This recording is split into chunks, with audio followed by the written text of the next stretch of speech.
Hey, what's up you guys? So I'm here today with a unboxing and first impressions video. Now I normally don't do an unboxing, but I thought it'd be kind of fun to do an unboxing of this watch.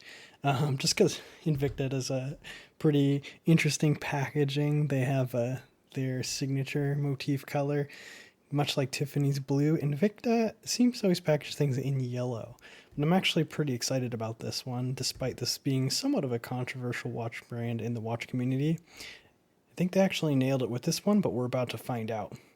So you might have seen from the thumbnail what this is, but I'll go ahead and just unbox it and let you be surprised if you did not see the name in the thumbnail. So it's this pretty standard Invicta yellow box. This is kind of like what they put them in.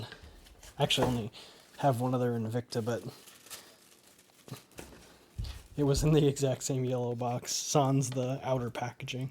So this one is the Invicta Pro Diver 1953. So this is their Pro Diver, but this is kind of like a retro-inspired, dateless, no crown guards. It's only 40 millimeters. So it's supposed to be, kind of like a lot of people are coming back with retro style watches, some of the more distinctive motifs of retro watches, and this is Invicta's entry, so this is pretty cool.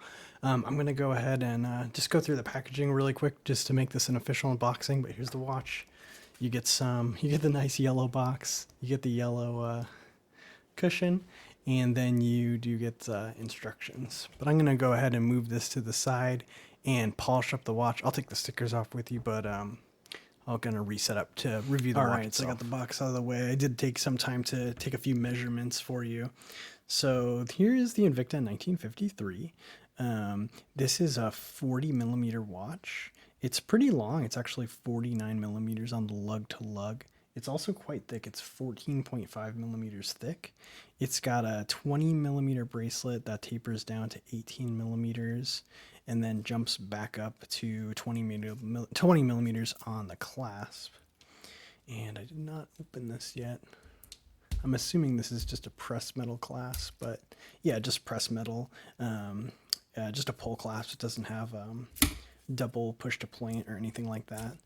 So let me remove some of this, but let's focus in on the details of the dial. So, it's already going. So this guy does have a screw down crown. So we'll screw that down. It did start running. This is powered by an NH35, which is, a Seiko non-branded automatic hand winding hacking movement. There's no date here, so I'm assuming there's going to be a ghost position. A ghost position is when there is a date wheel. Yeah, so there's a ghost position. So there's a date wheel in there, but it's just blocked by the dial. But then you see it will hack at the full position, and then you can set the time. We'll go ahead and just put it at 10 and 2. And then it is, so you can also hand wind in the 0 position. And then it is a screw in crown, so we'll screw that guy back in. Actually, that operates pretty easy, and it's easy to get to that crown because of the lack of crown guards. You do have a display case back, so I actually don't even know what the water resistance is on this guy. But yeah, you can see the NH35, see if I can get to focus.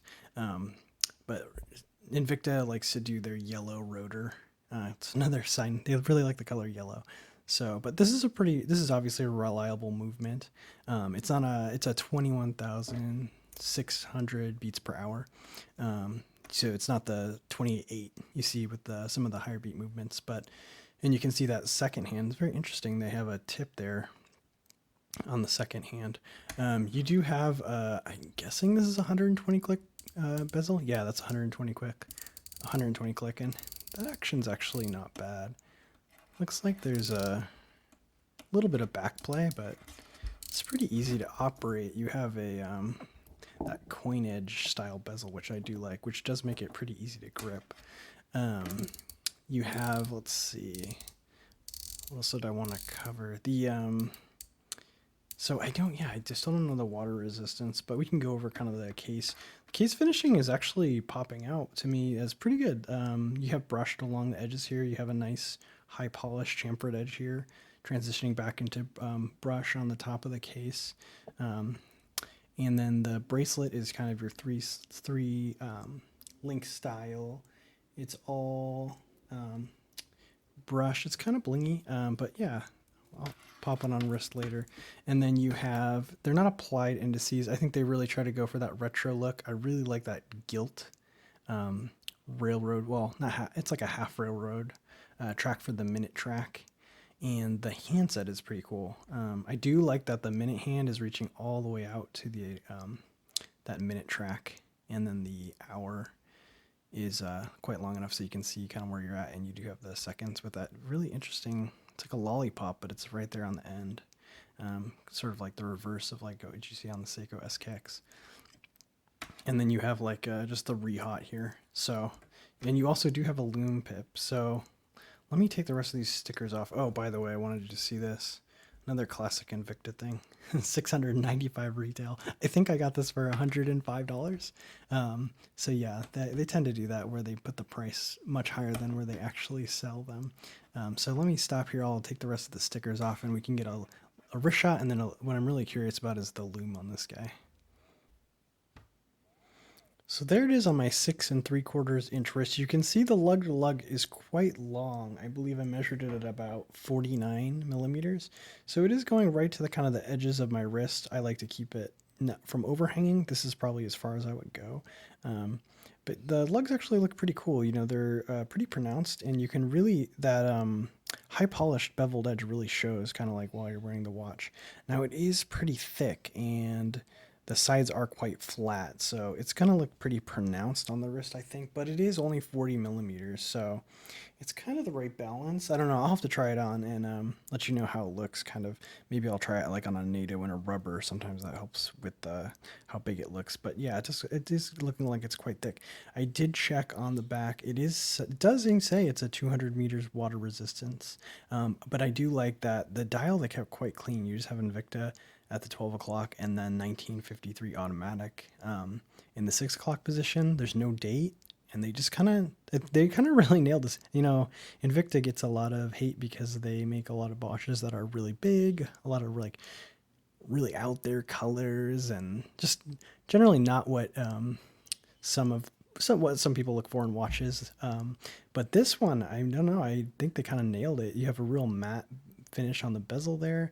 I like the color scheme, the gilt kind of color on the hands, around the indices, and this is a pretty handsome looking watch. So I'm surprised it says, I'm a little bit surprised that it says Invicta at the top of there, but I'm going to be happy to wear this one and try it, and I'll definitely give you my full review after I've worn it for a few weeks.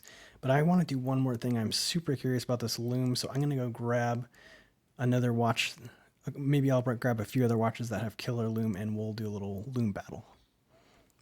All right, I brought some heavy hitters. I have the Notice Contrail here. This has really good Lume. You can see it charging up. And then I brought the I brought the Orient Kamasu. This has really good Lume too. We're going to charge that guy up. And then we'll see how this Invicta does. I'm going to charge this guy up. It's starting to glow. And then we'll pop off this light and see. All right, not bad. Wish it was a bit darker in here. I'll get a better Lume shot for the whole review, but you know, my initial impressions that's not a bad glow. We have a lot of ambient light coming in from the sliding glass door here, but it's glowing pretty good initially. I don't think it's going to stand up to like Seiko, Orient, and Notice, but I'm actually pleasantly surprised. All right. Well, I'm going to leave it at that for first impressions. I'll be wearing this over the next couple weeks, and I'll be sure to get you my full opinion and full review. All right, until next time. See you guys.